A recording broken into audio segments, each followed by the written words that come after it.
So the key idea is we provide a network with an input 2D layout where the locations of the furnitures and cars and so on. And given that the 3D generative models generates a 3D scene that respects these input 2D layout. Welcome to Talking Papers, the podcast where we talk about papers and let the papers do the talking. We host early career academics and PhD students to share their cutting-edge research in computer vision, machine learning, and everything in between.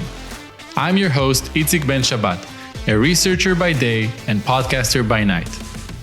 Let's get started. Hello and welcome to Talking Papers, the podcast where we talk about papers and let the papers do the talking.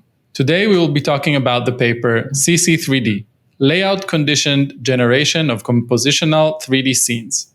This paper was published in ICCV 2023, and I'm happy to host the author of the paper, JJ Park. Hello and welcome to the podcast. Can you introduce yourself? Hi, thank you for the invitation. I'm JJ Park. I'm currently an assistant professor at the University of Michigan in computer science and engineering. And previously, when I wrote this paper, I was doing my postdoc at Stanford University, working with Leo Gibas and Gordon Weschtein. And even before that, I was doing a PhD at the University of Washington, and schooling for the rest of my life. Oh, you move around. Yeah, I moved around mostly in the West Coast. From LA to Seattle to Stanford, and even before that, I was in South Korea, and now I moved to a very different place in Michigan. Very nice. And who are the co-authors of this paper? Yeah, so the student author of this paper who done a lot of work is Sherwin Bachmani. Who I met through when he was doing an internship with me at Stanford, with me and Despoina, who was also a postdoc with me during my postdoc at Stanford. And there's Xing Guan, who is a PhD student of Andrea, who's the last author. They're both in Simon Fraser University in Canada. And then there's the other authors, Gordon and Leo, who was my postdoc advisors. All right, so let's get to it. In a TLDR kind of format, in 2-3 sentences, what is this paper about? Yeah, so the TLDR, while most generative models try to generate 2D or 3D scenes at a single shot, even if it's compositional, we try to separate the process into two separate processes. One is the planning phase, and the second one is the generation phase. So this paper is mostly about the second phase, where we assume that you already have the plan of the generation, the compositional generation, and we focus in the latter half, which is to generate a actual 3D scene based on the floor plan. And we assume that these plans could be generated by, manually generated by humans. You can imagine drawing a picture, a square of your, floor plan and add furniture as you wish. Or you could imagine using AI programs to generate these floor plans. Right. So let's break it down a bit, right? So your input is basically an image of a floor plan, right? So a floor plan is basically, some room, let's say a rectangular room design where you have like different spaces allocated for different types of furniture, right? So in a bedroom, you would have a bed, and you would have a nightstand, and you maybe have some cupboard or something like that. And given this input image, the output that you want is actually like this 3D scene where you actually have 3D models placed inside a room of the bed, like a 3D model of the bed and a 3D model of the nightstand and a 3D model of the cupboard or whatever that is, right? Yeah, exactly. Yeah, and the way a human would do it, right? He would just look at the floor plan and say, okay, the table goes here, and I will place this, go to some, either design a 3D model or go to some data bank, and they would just place it in. And what you guys are doing, you're saying, well, let's let the generative model do it, right? Let's give it the input floor plan and generate the 3D scene. This is really fascinating. But before we get down to the bits and bytes, so what challenges are in this space? So what problems is this paper addressing? Yeah, so there are largely, there are many problems, many challenges in generative model, especially in 3D generative model. There has been a lot of progress made in single object generation, but there are still huge challenge in multi-object compositional scene generation.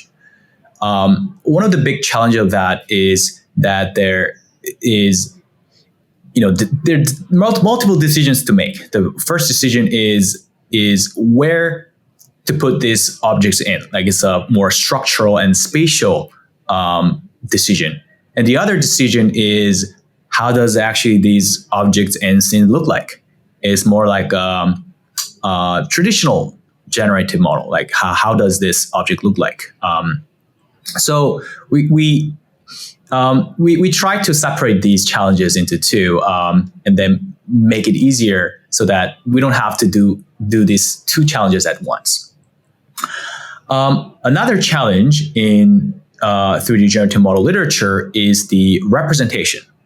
So what is when you want the AI system to generate 3D objects or 3D scenes, what are we actually generating? Are we generating points, mesh, voxels, or implicit representation, or what is it? We extensively explored some of the most common recent developments of these 3D representations in generative models, and we claim that for our task, and perhaps for many tasks with similar generative training data, our proposed representation is superior than previous methods. Yeah, these are really great challenges in the field, right? So I think choosing the right representation is already half the problem, right? Because unlike 2D, where you have an image, right? You have the pixels, you know what you get. In 3D, it's like, well, is the mesh better? Is it radiance field? Maybe implicit function, right? It's always a big question anytime you approach like these kind of problems. And even within implicit representations, there are many choices these days. There's like hybrid representation between explicit and implicit, and exploring these areas is like really hot these days. Yeah, I couldn't agree more. It feels like if we only used to have like three main representations, right? Voxels, meshes, and point clouds, and like implicit were kind of there, but nobody was using them. Now it's like shuffles everything up, and there's like a mix of everything. Yeah, really interesting challenge. But tell me, but why is this an important problem? Like, what are kind of use cases and applications that this problem like can appear in? A lot. One obvious scenario is for content creators in, designers or game creators. Imagine you want to create a house for display in like digitally. You want to sell a house. Okay, I want these objects to be here and there, and instead of manually putting in selecting furnitures into this scene, you could automatically get these nice looking furnitures there. Another really nice application would be providing training environment for autonomous agents. So we have some demonstration on the Kitty dataset where we provide a similar floor plan like concept from top-down view. So it's called bird eye view. So we provide a 2D representation of the bird eye views, locating, okay, this is a street, this is cars, and so on. And from that, we generate a 3D scene where you can move around within the scene. So potentially, this could scale up the generations of virtual 3D scenes that companies or researchers can use it for training their self-driving models in the future. Right. Yes. Super interesting applications. And I don't know if you avoided it intentionally or not, but I guess it falls under content creation. But right, I think the metaverse, right? If you want to create spaces for people to meet up, right? It's like kind of like a huge buzzword, but I think this is like a huge thing that could be really beneficial, right? You want to design your personal space in your personal metaverse environment. So you can use this kind of, okay, I'll give it a floor plan. I want to be in a bedroom or in the office or something like that. I would call it democratization of 3D content generation. Used to be, the area for the experts, and now we slowly moving towards space where everyone can generate nice 3D scenes. Yeah, amazing progress. So now, but if you had to kind of distill the specific contribution of this paper to the space, so what is the main contribution of this paper? Yeah, the main contribution I think can be split into two. The first is our suggestion to separate the generation process into two phases. The first is the planning phase, and the second one is the actual generation phase. And we find out that empirically shows that if you separate these two, it's much easier. And it's different from the previous works that try to generate both these scene structure and the appearance together. So that's one of our big contribution. And another one is that, it's kind of follows the first contribution, is that it's very easy for people to control the generation process. So a lot of previous works, if you've been following GAN works, it's the data, the output data that you get could be random. So you just randomly sample realistic looking scenes or images. But in our case, we try to be very controllable. So anyone can draw the 2D layouts of the rooms that they desire. It's very simple, just some squares with squares and circles in here and there, and you label, okay, this I want it to be desk or bed and so on. So that will give you a lot of control of what type of scene you want to generate, as opposed to a generative model that just give you a nice, realistic looking scenes, but you don't have control over the specific furnitures of that scene. The last contribution, I would argue, is the improvement of the representation. As we briefly discussed, we use the neural implicit representation with some hybrid of extrinsic representation with the grid structures. So the features live in the grids, and then you can interpolate that to get the continuous neural field. And we find out that the previous ways of representing these neural fields have some disadvantages in representing compositional large-scale scenes. So we propose a really simple method to overcome these limitations. Right. I can't wait to dive into the details of all of these stuff. But before we do that, let's talk a little bit about related work, right? So think about the novice PhD student, first year, just started off, coming to read your paper. Which other papers should they read first in order to kind of get the ball rolling? Yeah. I think students interested in this type of research should first read STAGAN. STAGAN 1 and STAGAN 2. They pioneered the mechanism of conditioning code to the generation process, which is through by modulating the features of the intermediate activation features of the neural networks, which most of the papers these days are based on. Got inspired, at least inspired by. But the STAGAN the series of Stagen papers were operating on the 2D image domain, and there's obviously benefits of generating 3D scenes. You can rotate it around, you can edit it better in the 3D scenes, and so on. So for the past 2-3 years, there has been like enormous progress in the literature on 3D generative models, especially 3D GANs. These works typically use this 3D representation called implicit neural representation, introduced by one of my papers called DeepSCF. I also recommend you reading it if you're new to this field. And using this representations, there are a series of works, including PyGAN, Drafts, and GSN that all do GAN training on the 3D domain. So what they do is they first sample a random 3D scene, and then they randomly sample a camera viewpoint to render this 3D scene from. And then they just make sure that from all possible viewpoints, these 3D scenes look realistic. And recently there has been attempt to make it very efficient, pioneered by a paper like EG3D that uses a grid-based representation to model the implicit neural field, which proved to be efficient and high quality. So these are the related works that I recommend that the students new to this field to read.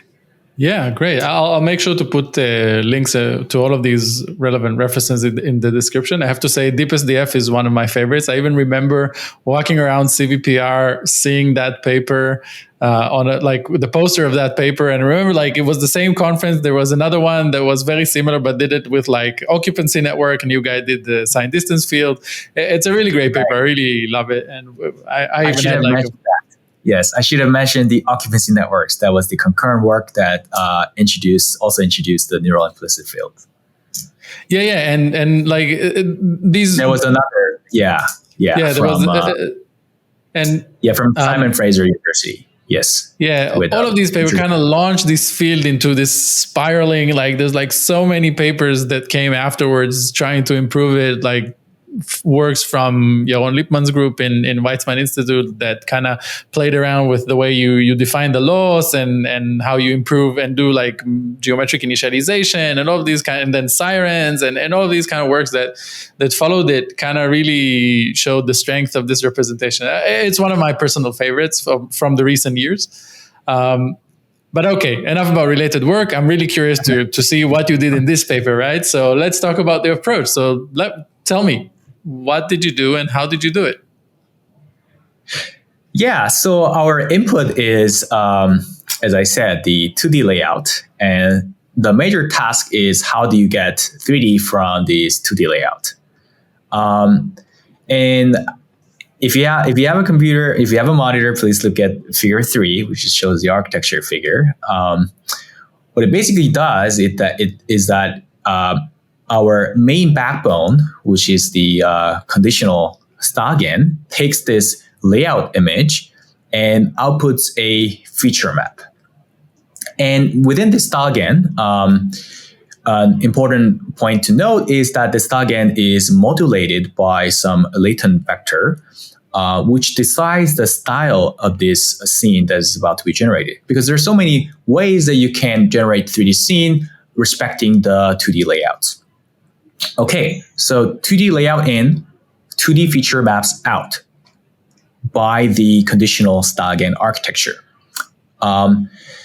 And what we do is we take this feature map and we reshape it and create a feature volume.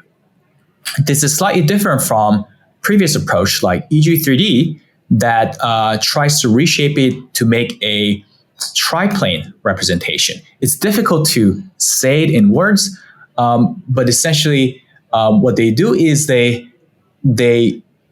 place 3 planes in the XY, YZ, ZX axis, and that way they represent the scene.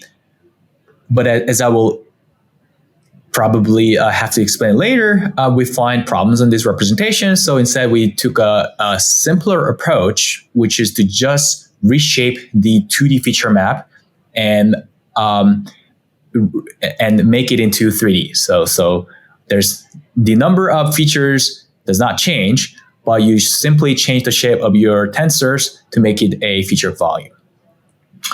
And once you have that, that is our 3D representation. So you can query a continuous point within this feature volume, and then you do trilinear interpolation to get the query feature from that point, which is then passed to an MLP layer that outputs the density and the color volume, which is typical in NeRF. And using this mechanism, we can render the scene from any particular camera viewpoint using volume rendering. And this volume rendered image output is then passed to a discriminator that tells you, okay, is this real or fake image?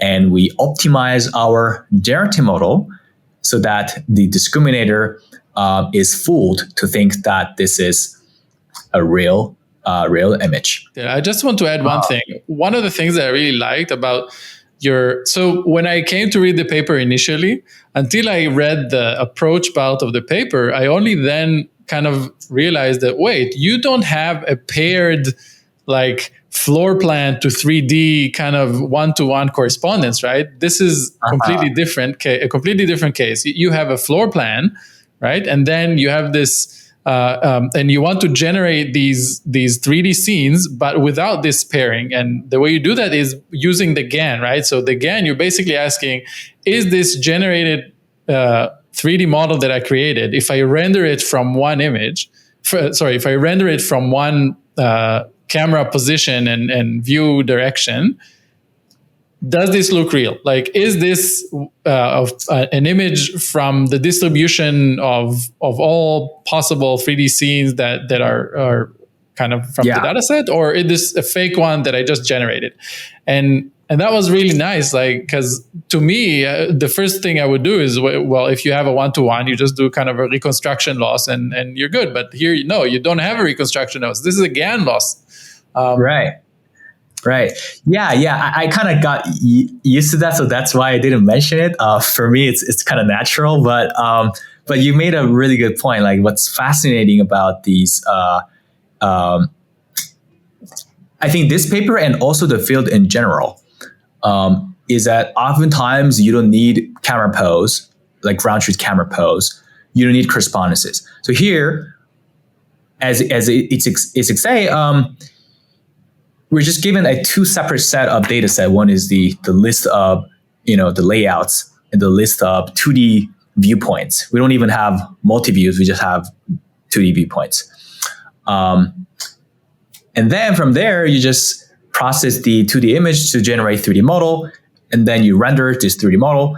And then you just require that, okay, needs to look realistic. Right. Okay, let me recap and go over it again, right? Because this is like a lot of detail and a lot of stuff to take in, right? So you got your flow plan, you're putting it in through this architecture, you're getting kind of features, you're and you're conditioning it on this kind of vector, right? That basically controls the style. Yes. Yeah. And then you're reshaping it, right, to be like this volumetric representation of features. And then in this volumetric space, you can sample every point to get the density and the color. And now you can render it from any pose that you want to get like a final output image of that 3D scenes that you just generated. And actually, I guess we haven't fully discussed the next part, right? So how do you train this? So what are the losses? Yes. So I think there's one minor error that within your explanation. We do not densely sample the feature volume during rendering. We sample it as on demand, right? You have a viewpoint and you just shoot a ray, and then you kind of randomly sample the points on the ray following the volume rendering equations by Nerf and other papers. So that was like a minor thing. And there are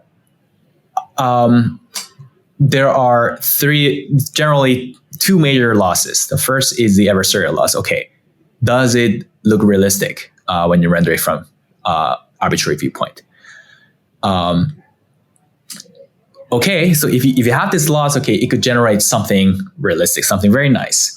But the problem is that this network can simply ignore your conditioning. So it could just put your input 2D layout in the garbage can and then just, I want to generate something realistic. I don't care about the input. I'm going to just set all the weights on these encoder layer to be zeros, and I'm just ignoring everything. In practice, it doesn't happen. It doesn't work that extreme. So it does seem to respect the input layout.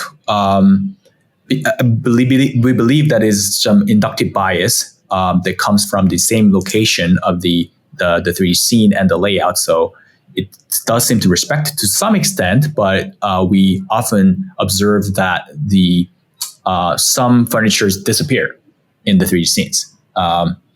So to better enforce the alignment between the generated 3D scene and the input 2D layout, we introduce another loss, which is the layout loss. How it is implemented is also pretty simple. So from the feature volume that you got by reshaping, you simply sample random points along the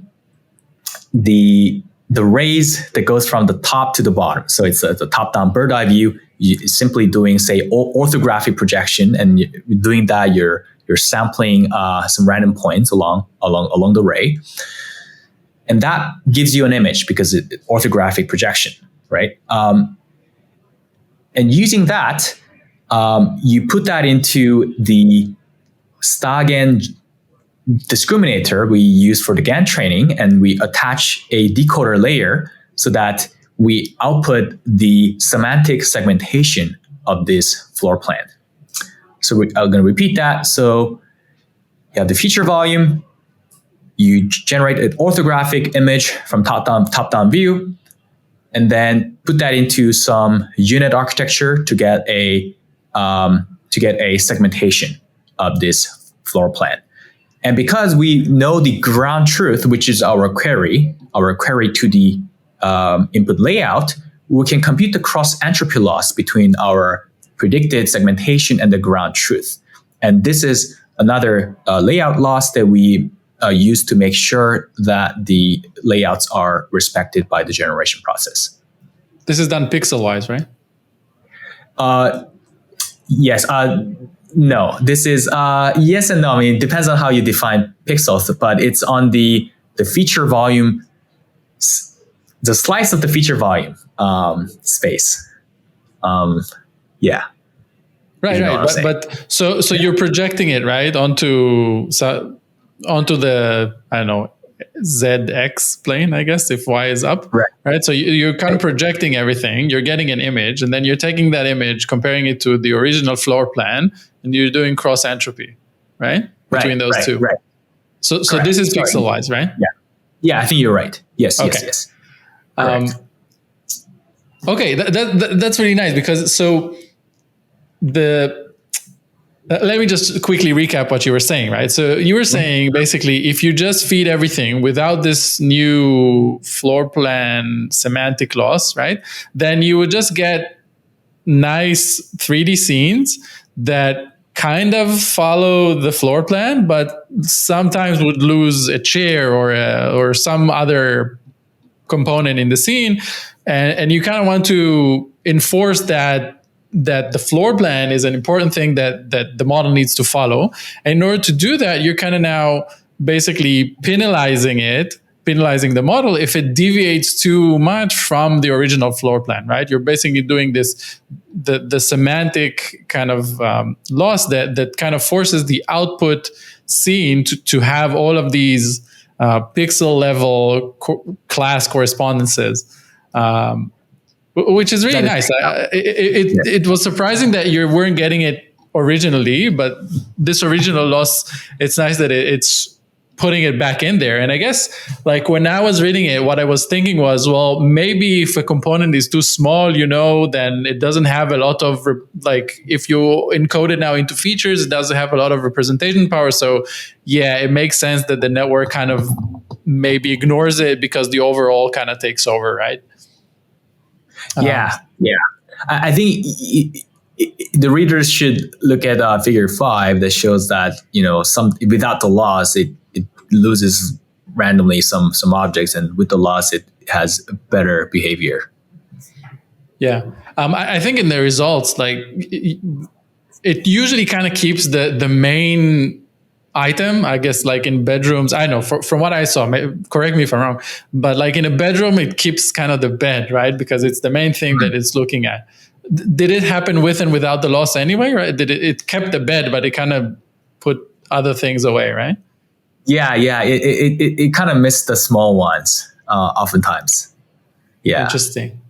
Okay, this is a great bridge to start talking about the results, unless you want to, like, there's something we haven't covered in the method. I think the representation we haven't covered thoroughly. So let's talk about the representation a little more. Yeah, I think if you look at figure 6, we show like kind of history of these neural implicit representations, different methods of that. So what this neural implicit representation does is that you can query an arbitrary continuous coordinate and get the feature out of that. And the original this implicit method, proposed by Despoina and others, and Nerf, they use an MLP to interpret this coordinate XYZ and output a feature. And because it's an MLP, and this MLP has to have information of the entire scene, this MLP has to be very large. And the problem of that is when you try to render a scene, you're sampling a lot of points along the rays to do volume rendering, millions, orders of millions. And for each of them, you're going to put them into the gigantic MLP to do this rendering, which makes it quickly invisible to compute because of the resources. So people have been trying different ways to amortize this computation. So they want to do, they amortize the compute in the early stage and then have a small MLP in the later stage. So an example is the floor plan based features in the GSN. So they have a 2D feature grid on the floor, which is computed a priori. And then when you query an XYZ, just project these point to these XZ plane, and that to get the feature using bilinear interpolation. And you concatenate the feature with your y-axis and then put that into MLP. And your MLP could be theoretically be smaller, but the problem is that your MLP still need to model the entire column of the scene, which could be still expensive to model by MLP, and your MLP has to be still large. And the third representation introduced by EG3D is triplane, which is very interesting because it does not try to densely represent the neural field. What it does is that it has 3 planes in each 2D axis of your coordinate system. And then when you try to query an XYZ position, you project them to 3 of these feature planes with bilinear interpolation, and you concat or add them and then put that into an MLP. And you can see that there are a lot of information that are pre-computed by the process of generating this triplane. So your MLP can be really, really small. So you're kind of amortizing the computation in the early phase of your generation process. But the problem is that as you're triplanes becomes bigger and bigger, it becomes more like just XYZ coordinates. Because if you think about it, in these triplane models have this one plane that represent the entire volume of XZ plane. So if you imagine if your scene is very large, very long, then all of the points in this line will be projected to the same feature in your, say, XY feature plane. Then this cannot have all this information there. So what it ends up being is that it just gives you the coordinates of these locations. And essentially, if your scene is larger, then you need to have a larger MLP. Another problem of this triplane representation is that the process of generating, which is the CNN, does not have a proper geometric inductive bias when on these triplanes, because these triplanes have different geometric meanings, but they do just concatenate them and generate them as concatenated features. And if you do convolutions on these triplane features concatenated, each filter will be looking at locations that are totally different, and it loses geometric meanings, which is a huge downside, I believe, of triplane representation. And in order to keep this geometric inductive bias, at the same time, to minimize the computation, we introduced this extrusion operator, which is a fancy word for reshaping a 2D image into a feature volume. In this case, when you apply the 2D convolution on this feature grid, because you're just expanding your 2D image into the feature volume, the features around the neighborhood of these convolution filters are shared, and they have geometric meaning of that. And we, in our experiments, we show that our hypothesis is indeed correct, that our method generates more geometrically reasonable scenes and is pretty computationally cheap to generate as in the triplane method. Sorry for the very long explanation. No, it was a great explanation because well, first of all, yeah, I think it's a very difficult problem. Like, these things becoming unfeasible when you're sampling so many points, like millions of points, and yeah, a good way to kind of find a way around it to sample or represent the scene, the volume, is a really, really important thing to solve. And this representation that you guys came up with, I think it does that really elegantly, right? It's very simple, it's very fast, right? It's very intuitive, and it has the geometric meaning, and it's not computationally expensive. So you're kind of winning on all sides here.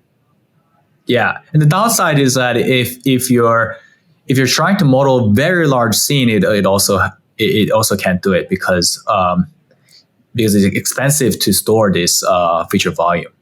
Your feature image should be the channel dimension of your feature image should be very large to transform it into feature volume. So we still haven't solved that problem yet. Right. It kind of turns into, you can kind of parallelize it to voxels, right? It's not a voxel, obviously. It's kind of like a feature grid, but you still have a grid, right? So your resolution is kind of limited by the grid resolution, right? Yes. Yeah.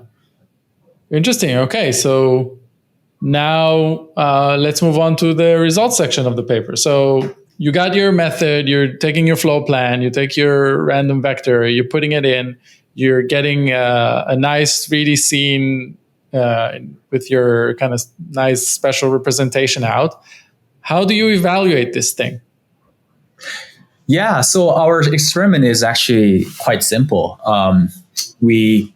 We randomly sample the floor plans in our data set in 3D front. We use 3D front for indoor scenes and Kitty for outdoor scenes. But for indoor scenes, we just provide the randomly sampled existing floor plans. And then we generate the 3D scenes, and we also randomly sample camera viewpoints to generate images.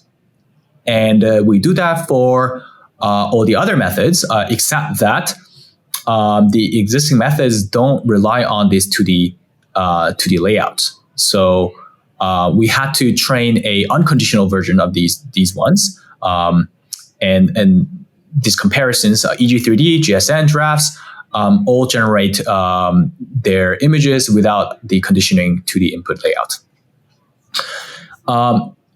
And then we compare the result. So all of these methods generate images, a set of images we generate, and then we compare the realism of these output images using the standard metrics such as FID and KID, which shows you the similarity of the distance of the distributions between a set of images. So we compare this distance of distribution between the generated set of images and the ground truth real set of images. Right. So you basically, obviously, like if it was a perfect solution, right, then you would get a very small distance between the distributions of generated images and original dataset images. But obviously, no method is absolutely perfect. So there is some difference between those distributions. But your method kind of outperforms all the previous ones. Yes. And qualitatively speaking, you can see this in our website, but we show some video comparison between our methods and the existing works, and not only there's difference in the quality of the images, but there's also structural differences. Like EG3D tends to generate scenes that are kind of copy and paste over in their axis, because there's a special meaning of the zero origin in their axis. So they tend to generate some hallucinations or some weird artifacts there. And ours are, I think, quantitatively and qualitatively better than others. We also show comparisons on the kitty for the same task, which is the outdoor scenes. So you can see the example of the conditioning layout and outputs in our supplementary material, and also on the website as well. Another experiment that I want to point out is the ablation study. So there might be people that argue, okay, your algorithm works better because there is a conditioning, and there is strictly more information than the unconditional methods use, like EG3D or Giraffe. So how do you know that your method is better? So to protect against this argument, we conduct an ablation study where we fix everything. We use the exactly same of our method, but use just different representation. So in table 2, we show that when we keep our algorithm but change our extrusion algorithm representation into the GSN's 2D floor plan representation or triplane representation, you can see that our representation performs better. Shows that it is not just coming from the input information, the more extra information we're giving, but it is our algorithm and the representation that also gives us the boost of performance. And we also show that the layout conditioning is important, increases the quality, and also that without the layout consistency loss, which I introduced just before, the loss improves the quality of the generation. Right. I think so. Yeah, I think all of these, like, obviously without the bold numbers, we don't have papers in this day and age, right? But I think what I like the most about the papers is actually some things about the ablation study. And in this particular paper, I really liked how you kind of separated it to show, the representation works on its own. But what I found really interesting was the fact that, well, to me, adding the floor plan, that's not a lot of more information, right? But then I thought about it and it was like, well, but maybe it is, right? Because it kind of tells you how a typical bedroom would look like, right? Or a typical, I don't know, other kind of room would look like. And that's a very, very strong prior to add, right? This is a very strong information to add that you like, if you, well, technically speaking, you have that information in your data set, right? You could generate a flow plan for every data point, right? It's just a projection from the top. You have that data. If you have the scene, you have that data. But the fact that you can kind of disentangle it and feed it separately, right? You're basically saving the model the need to implicitly model it or kind of take that into account. So this is one of the things that I find really interesting. So the fact that you take the floor plan, you feed it separately, and that really boosts performance. That's really nice. Yeah. I thanks for mentioning that. I forgot to mention this important fact that it confirms our hypothesis that it's beneficial to separate the process into two, the planning and the generation. And if you have no conditioning of the layout, then you're doing this process at once, which is strictly harder than just focusing on generating nice 3D scene given the planning. Right.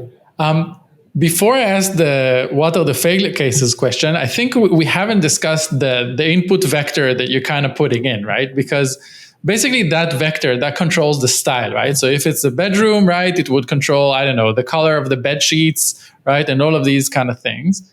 Right. So what are the fail cases in that context? Yeah, so that style code generates, it decides the style of the scene. So it's a one vector that determines the style of the entire room. So we cannot do a per object style changes, which is a limitation of our method. We need to change the entire scene at the same time. And another consequence that comes with this is that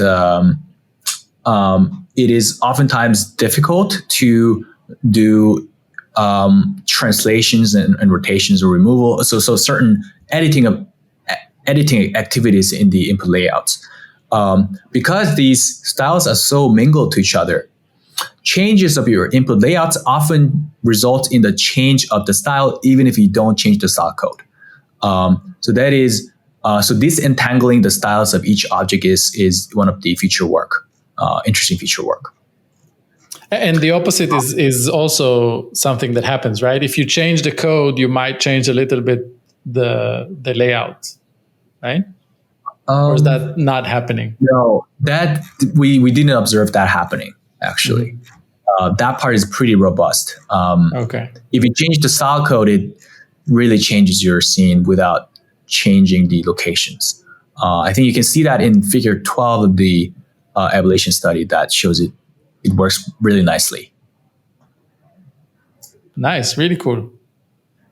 Yeah. Any unexpected results that you encountered? Yeah. So even with the layout consistency loss, the networks tend to ignore small objects, especially if it's very large. The scene is very large. So if you look at figure 16 of the supplementary materials, which shows this kitty scene conditioning, and you can see there are a lot of objects in the layouts, and you can see that it tends to ignore cars a lot. Yeah. Kind of important. Yeah, cars are important. So, yeah. So this is, I think, the major limitation of the method. Yeah, and this is like laying the grounds for future work, right? So yes. It's clear that there is still work to be done here and still research to do. And this is a great bridge for our next part of the conversation, the conclusions and future work section. So how do you see the impact of the paper going forward? And are there any interesting papers that followed or should happen if they haven't been published yet? Yeah, so I think it sets the tone for these two separate processes for generation. Right now, I think a lot of people are just focusing on generating everything from one go. If you look at, like, say, diffusion models, 2D diffusion models, video diffusion models, they don't try to, add structures to their generation. And I think CC3D paper kind of introduced a nice platform of thinking to the generation community, that separating your generation process into structure generation and the appearance and geometry generation is beneficial. And there's many ways to do this, many ways to achieve this. We tried 2D layouts, top-down view, but oftentimes the top-down view is not applicable. Then people could think about conditioning on other modalities like voxels, point clouds, and whatnot. Or even bounding boxes. If you think about generating videos, you could think about first generating the bounding boxes, and then the movements of the bounding boxes, and then generates the actual videos, for example. And I think there's just a lot of exciting things to explore in the future. Yeah, I couldn't agree more. And I think when I was reading the paper, I was like, oh, cool, another GAN paper again, after all of this diffusion chaos that's been happening recently. And I think the main downside of diffusion models, like most of them, the popular ones, is that you don't have the same level of control that you do, that is very well explored in GANs. And I think this is another interesting direction to continue to explore on. Can we kind of have the benefits of both worlds somehow, right? Have the quality of diffusion models and the controllability of GANs, and kind of fuse that into a single kind of research work. Because you don't see a lot of GANs anymore, just because it's not sexy, but they have a very, very strong case why you should use them. This is a great example of that. I believe that the depth of the GANs are greatly exaggerated. I think it has a lot of potential, and it's very flexible in terms of loss functions. Diffusion models have these reconstruction losses that are oftentimes harder to achieve when there's missing data and stuff. But GANs, you just say, okay, I want it to look realistic, and you can use it for very flexible cases. Where it's difficult to design even the loss functions for. So really cool. A lot of interesting future works to come. Yes. Great. Okay, so this brings us to my favorite part of the podcast. What did reviewer 2 say? Can you please share some insightful comments that you had in the review process? Yeah, I think the main complaint from them was that there are missing objects, and we didn't show the kitty result very well, which made us to add the kitty results more, and then rebut about, okay, there's missing objects, and we had to come up with the numbers. Okay, how many of them are missing, and then with what probability, the IOU numbers and that kind of stuff. So it wasn't too difficult to defend, I think. It's just that I mean, that's a very interesting comment by the reviewer, right? Like, they notice there are missing objects, and you notice there are missing objects, right? You didn't try to hide it. This is one of the limitations that you mentioned up front. But I think, like, for future work, it would be really interesting to kind of quantify and have a good way to evaluate, well, how many are missing, and like maybe even more, right? So obviously that made the paper better, because you kind of had to address it for the reviewer, and you kind of update the paper, and now there's like a clear thing addressing the missing objects, which on their own are a very interesting research question, right? Like, what do we do with those missing objects? How do we fix them? Like, should we fix them?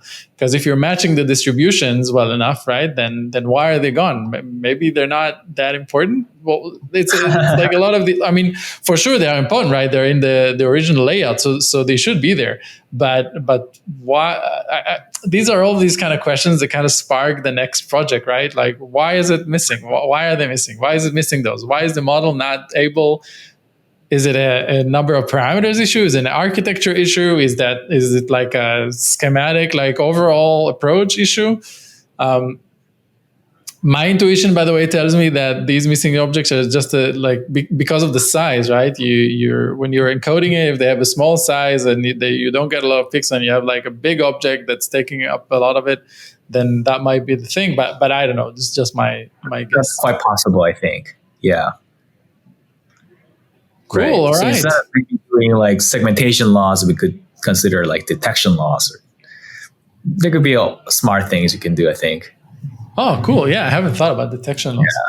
Yeah, detection loss, or maybe some, I don't want to call it hard negative mining, but kind of weighting the influence of the different objects. Like if it's a small object, it should appear more or have like a stronger loss on top of it to kind of say, no, you have to, even if it's small, you have to consider it in the loss. It's important. It's not less important.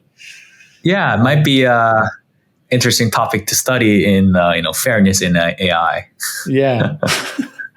Don't discriminate against small objects. They're important too. Yes. JJ, thank you very much for being a part of the podcast. And until next time, let your papers do the talking. Thank you very much, Itzik. It was my pleasure. Thank you for listening. That's it for this episode of Talking Papers. Please subscribe to the podcast feed on your favorite podcast app. All links are available in this episode description and on the Talking Papers website. If you would like to be a guest on the podcast, sponsor it, or just share your thoughts with us, feel free to email talking.papers.podcast@gmail.com. Be sure to tune in every week for the latest episodes. And until then, let your papers do the talking.